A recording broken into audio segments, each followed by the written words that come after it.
साधना तथा हिंदू राष्ट्र नेपाल नाम की पुस्तकें लिखी। गोरखनाथ मंदिर से प्रकाशित होने वाली वार्षिक पुस्तक योगवाणी के आदित्यनाथ प्रधान संपादक हैं तथा हिंदवी साप्ताहिक समाचार पत्र के प्रधान संपादक रहे। अब आपको बताते हैं कि एक ऐसे योगी ने सियासी गलियारों में दस्तक कैसे दी। हो रहा है कि उसके खिलाफ आज शासन तंत्र से जो षड्यंत्र हो रहे हैं उसका जवाब अपने स्तर पर देना ही पड़ेगा। अवैधनाथ ने 1998 में राजनीति से संन्यास लिया और योगी आदित्यनाथ को अपना उत्तराधिकारी घोषित कर दिया। यहीं से योगी आदित्यनाथ की राजनीतिक पारी शुरू हुई। 1998 में गोरखपुर से 12वीं लोकसभा का चुनाव जीतकर योगी आदित्यनाथ संसद पहुंचे तो वो सबसे कम उम्र के सांसद थे। वो 26 साल की उम्र में पहली बार सांसद बने। स्वामी विवेकानंद ने एक बात कही थी कि गर्व से कहो हम हिंदू हैं। स्वामी विवेकानंद तो सांप्रदायिक नहीं थे, स्वामी विवेकानंद तो किसी पार्टी के नहीं थे। स्वामी विवेकानंद ने तो भारत का प्रतिनिधित्व किया था पूरी दुनिया के अंदर। 1998 से लगातार इस क्षेत्र का प्रतिनिधित्व कर रहे हैं। योगी यूपी बीजेपी के बड़े चेहरे माने जाते हैं। 2014 में 5वीं बार योगी सांसद बने।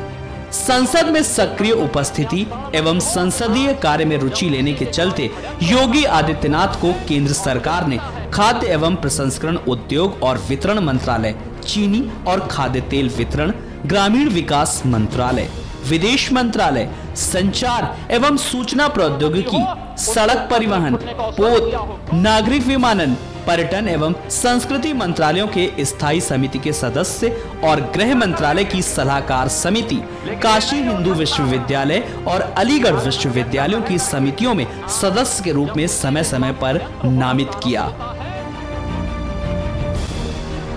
राजनीति के मैदान में आते ही योगी आदित्यनाथ ने सियासत की दूसरी डगर भी पकड़ ली। उन्होंने हिंदू युवा वाहिनी का गठन किया और धर्म परिवर्तन के खिलाफ मुहिम छेड़ दी। हिंदू पर अत्याचार हुआ, हिंदू प्रताड़ित हुआ, हिंदू पीड़ित हुआ, हिंदू वहां पर मारा गया, हिंदू वहां भी विस्थापित हुआ, लेकिन उसके लिए मुआवजे की घोषणा नहीं हुई। अगर घोषणा करनी है तो प्रत्येक हिंदू के लिए करिए, प्रत्येक पीड़ित के लिए करिए। वो पीड़ित कोई भी है, अगर दंगा पीड़ित है तो सबके लिए मुआवजे की घोषणा समान रूप से करिए। कट्टर हिंदुत्व की राह पर चलते हुए उन्होंने कई बार ऐसे बयान दिए जो चर्चा का विषय बने।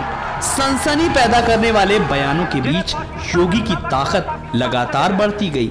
योगी आदित्यनाथ के सियासी जीवन में कई उतार चढ़ाव आए। 2007 में गोरखपुर में दंगे हुए तो योगी आदित्यनाथ को मुख्य आरोपी बनाया गया। गिरफ्तारी हुई और इस पर कोहराम भी मचा। अब आपको बताते हैं कि वक्त के साथ योगी का कद सियासत में किस रफ्तार से बढ़ा। अब तक योगी आदित्यनाथ की हैसियत ऐसी बन गई कि जहां वो खड़े होते हैं सभा शुरू हो जाती है। वो जो बोल देते हैं उनके समर्थकों के लिए वो कानून हो जाता है। इस देश की संविधान की व्यवस्था को, देश के संवैधानिक व्यवस्था को कोई चुनौती देने का कार्य करेगा तो चेतावनी हमें स्वीकार्य नहीं है। हम उसका जवाब उसी भाषा में, और उसका जवाब जिस भाषा में वो जानेगा, जिस भाषा में वह उस सीखना चाहता हो, जिस भाषा में वह अच्छी तरह समझ सकता हो, उस भाषा में उस जवाब को हम देना जानते हैं। और अगर प्रशासन ही चाहता है तो फिर तैयारी कर ले। यही नहीं, होली और दीपावली जैसे त्योहार कब मनाए जाएं, इसके लिए भी योगी आदित्यनाथ गोरखनाथ मंदिर से ऐलान करते हैं। इसीलिए गोरखपुर में हिंदुओं के त्योहार एक दिन बाद मनाए जाते हैं। गोरखपुर और आसपास के इलाके में योगी आदित्यनाथ और उनकी हिंदू युवा वाहिनी की तूती बोलती है। बीजेपी में भी उनकी जबरदस्त धाक है। इसका प्रमाण ये है कि पिछले लोकसभा चुनावों में प्रचार के लिए योगी आदित्यनाथ को बीजेपी ने हेलीकॉप्टर मुहैया करवाया था। योगी आदित्यनाथ के बढ़ते ग्राफ के बीच उनके कई सियासी दुश्मन भी पैदा हो गए। 7 सितंबर 2008 को सांसद योगी आदित्यनाथ पर आजमगढ़ में जानलेवा हिंसक हमला हुआ। इस हमले में वे बाल बाल बचे थे। यह हमला इतना बड़ा था कि 100 से अधिक वाहनों को हमलावरों ने घेर लिया और लोगों को लहूलुहान कर दिया। यही नहीं, आदित्यनाथ को गोरखपुर दंगों के दौरान जब गिरफ्तार किया गया, जब मुस्लिम त्योहार मुहर्रम के दौरान फायरिंग में एक हिंदू युवा की जान चली गई थी, डीएम ने बताया कि वो बुरी तरह से जख्मी हैं। तब अधिकारियों ने योगी को उस जगह जाने से मना कर दिया, लेकिन आदित्यनाथ उस जगह पर जाने के लिए अड़ गए। तब उन्होंने शहर में लगे कर्फ्यू को हटाने की मांग की। अगले दिन उन्होंने शहर में श्रद्धांजलि सभा का आयोजन करने की घोषणा की, लेकिन जिलाधिकारी ने इसकी अनुमति देने से इनकार कर दिया। उन पर कार्रवाई का असर हुआ और मुंबई गोरखपुर गोदान एक्सप्रेस के कुछ डिब्बे फूंक दिए गए, जिसका आरोप उनके संगठन हिंदू युवा वाहिनी पर लगा। ये दंगे पूर्वी उत्तर प्रदेश के 6 जिलों और 3 मंडलों में भी फैल गए। उनकी गिरफ्तारी के अगले दिन जिलाधिकारी और पुलिस का तबादला हो गया। अपनी पीठ की परंपरा के अनुसार योगी आदित्यनाथ ने पूर्वी उत्तर प्रदेश में व्यापक जन जागरण का अभियान चलाया। सहभोज के माध्यम से छुआछूत जैसी भेदभावकारी रूढ़ियों पर जमकर प्रहार किया। योगी जी ने हिंदू समाज को संगठित कर राष्ट्रवादी शक्ति के माध्यम से हजारों मतांतरित हिंदुओं की घर वापसी भी कराई। गोरक्षा के लिए आम लोगों को जागरूक करके गोवंशों का संरक्षण एवं संवर्धन करवाया। पूर्वी उत्तर प्रदेश में सक्रिय समाज विरोधी एवं राष्ट्र विरोधी गतिविधियों पर भी प्रभावी अंकुश लगाने में भी योगी आदित्यनाथ ने सफलता हासिल की। उन्होंने हिंदू पुनर्जागरण अभियान से प्रभावित होकर गांव, देहात, शहर में बैठे युवाओं ने इस अभियान में खुद को पूरी तरह समर्पित कर दिया। हिंदू पर अत्याचार हुआ, हिंदू प्रताड़ित हुआ, हिंदू पीड़ित हुआ, हिंदू वहां पर मारा गया, हिंदू वहां भी विस्थापित हुआ, लेकिन उसके लिए मुआवजे की घोषणा नहीं हुई। और सुप्रीम कोर्ट ने इसलिए सरकार को आड़े हाथ लिया था, फटकार लगाई थी प्रदेश सरकार को और कहा था अगर घोषणा करनी है तो प्रत्येक हिंदू के लिए करिए, प्रत्येक पीड़ित के लिए करिए। बहुआयामी प्रतिभा के धनी योगी आदित्यनाथ धर्म के साथ साथ सामाजिक, राजनीतिक एवं सांस्कृतिक गतिविधियों के माध्यम से देश की सेवा में लगे हुए हैं। सियासी सफर के दौरान योगी आदित्यनाथ के कुछ ऐसे बयान भी सामने आए जो खूब चर्चा में रहे और विरोधी इन बयानों को लेकर लगातार निशाना साधते रहे। योगी आदित्यनाथ का सबसे चर्चित बयान दादरी में हुई हिंसा के बाद सामने आया।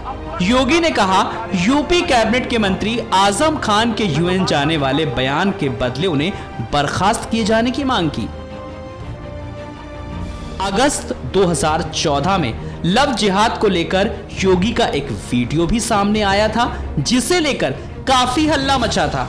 इस वीडियो में योगी आदित्यनाथ अपने समर्थकों से कहते सुनाई दे रहे थे कि हमने फैसला किया है कि अगर वे एक हिंदू लड़की का धर्म परिवर्तन करवाते हैं तो हम 100 मुस्लिम लड़कियों का धर्म परिवर्तन करवाएंगे। अगर वो एक हिंदू बालिका को ले जाएंगे तो कम से कम 100 मुस्लिम बालिकाओं को हिंदू।